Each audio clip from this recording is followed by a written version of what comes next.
Hello बच्चों with the help of digital Sakshar video I am going to explain you figure of speech. Before that I will ask you to open page number 85 and now question number 2. What is given?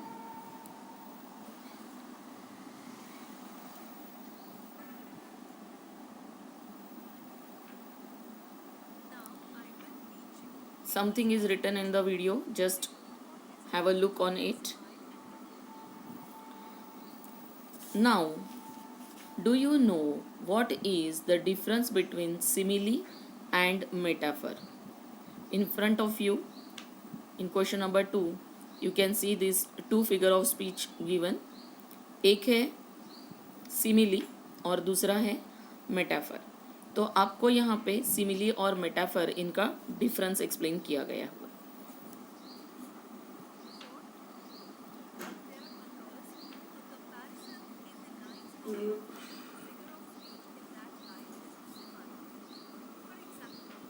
जो explain किया हुआ है वो आपके book में भी दिख रहा है आपको बच्चों. क्या है कि we have already learned that when there occurs a comparison in the lines of a poem the figure of speech in that line is a simile. अगर पोएम की किसी लाइन में आपको कंपैरिजन नज़र आता है, तुलना नज़र आती है, तो वो तुलना सिमिली ये फिगर ऑफ स्पीच कहलाता है. फिगर ऑफ स्पीच यानी अलंकार, है ना. तो उस फिगर ऑफ स्पीच का क्या नाम है? सिमिली, जहाँ पे आपको कंपैरिजन नज़र आता है. फॉर एग्जाम्पल,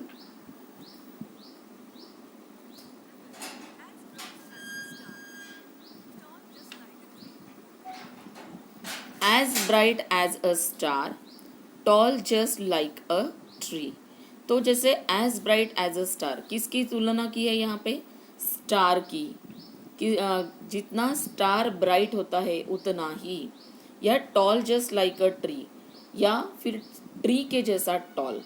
तो यहाँ पे आपको कंपैरिजन, तुलना नज़र आ रही है.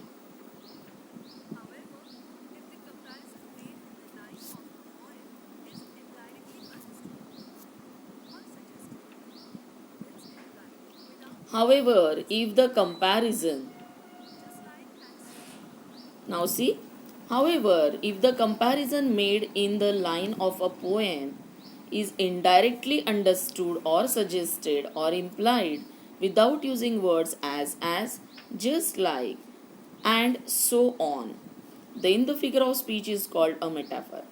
अब अगर कंपैरिजन है यानी तुलना दी है पोएम में, पर वो इनडायरेक्टली दी है, डायरेक्टली नहीं दी है, या फिर सजेस्ट की है यानी आपको सुझाई हुई है, जिसका विदाउट यूजिंग वर्ड्स, सजेस्टेड यानी इम्प्लाइड यानी सुझाया हुआ, जिसमें एज या जस्ट लाइक ऐसे शब्द नहीं है, उसे हम मेटाफर कहते हैं. उस फिगर ऑफ स्पीच को मेटाफर कहते हैं. पहले आपने क्या फिगर ऑफ स्पीच देखा बच्चों?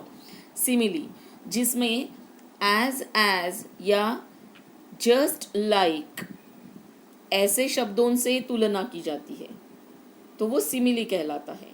और जिसमें तुलना तो है, कंपैरिजन तो दिया है, लेकिन इसमें आप लोगों को एज जस्ट लाइक ऐसे शब्दों से तुलना की हुई नज़र नहीं आती है, इनडायरेक्ट तुलना दी है, तो ऐसे कंपैरिजन को आपको क्या कहना है? मेटाफर. फॉर एग्जाम्पल, देखते हैं एग्जाम्पल.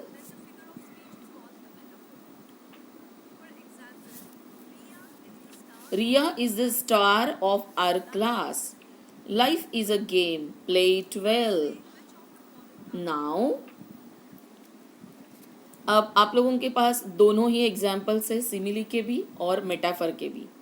फिर से एक बार मैं रिपीट करती हूँ, आप सभी पेज नंबर 85 पे देखेंगे कि कंपैरिजन्स अगर है तो या तो वो सिमिली फिगर ऑफ स्पीच है या फिर मेटाफर फिगर ऑफ स्पीच है. लेकिन वो सिमिली है कि मेटाफर है, ये कैसे पता चलेगा आपको?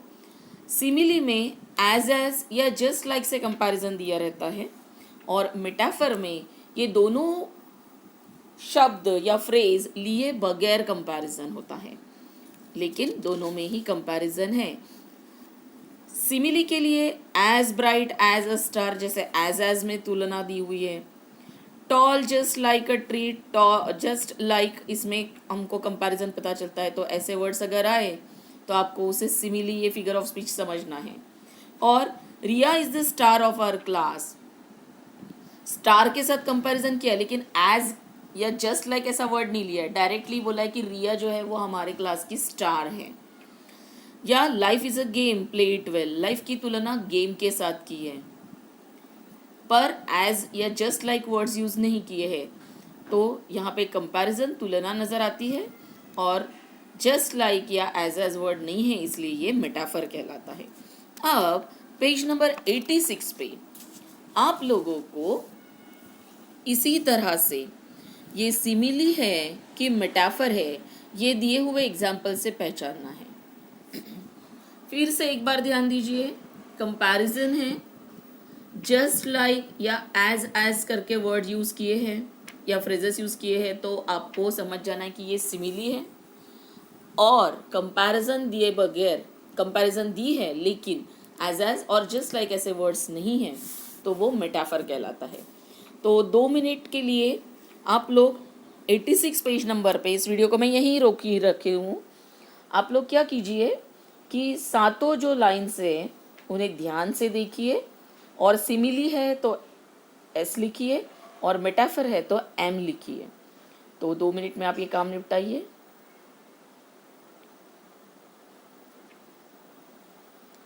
मैं लाइन्स पढ़ती जाती हूँ।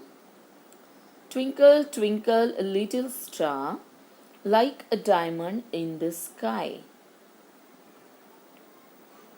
the stormy sea as dark as coal, old mighty tree, your branches span the sky, time is money, like a caged bird sadly sings, more than clouds you are soft, The rose is the king of flowers. I hope आपको बहुत अच्छे से समझ में आया होगा। Simile में as या जस्ट लाइक या लाइक वर्ड से आपको समझ में आता है, और जिसमें लाइक या जस्ट लाइक या एज फ्रेजेस नहीं है वो मेटाफर है। तो वीडियो हम आगे बढ़ाते हैं, इसमें आपको सारे आंसर्स पता चलेंगे।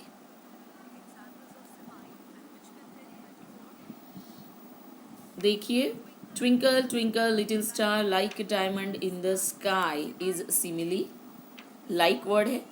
The stormy sea as dark as coal. Simile.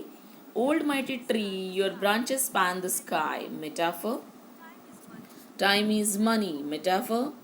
Like a caged bird sadly sings. Simile. More than clouds, you are soft. Metaphor. The rose is the king of flowers. Metaphor. Now, in front of you, there is the third figure of speech. When opposite ideas occur in the same line of the poem, the figure of speech that occurs in that line is called antithesis. मतलब इसका क्या है ज़रा समझिए।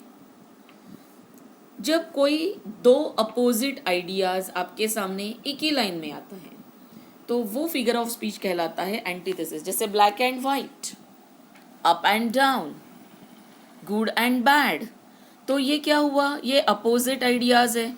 ये अगर किसी एक लाइन में आता है तो उस फिगर ऑफ स्पीच को क्या कहना है, एंटीथेसिस। आई होप आपको बहुत अच्छे से समझा होगा। अब आपके सामने कुछ एग्जाम्पल से जरा देखते हैं। Up and down the hill they flew, many are called but few are chosen, the best of time the worst of time. Yes, here you can understand the opposite ideas, up and down, many, few, best, worst।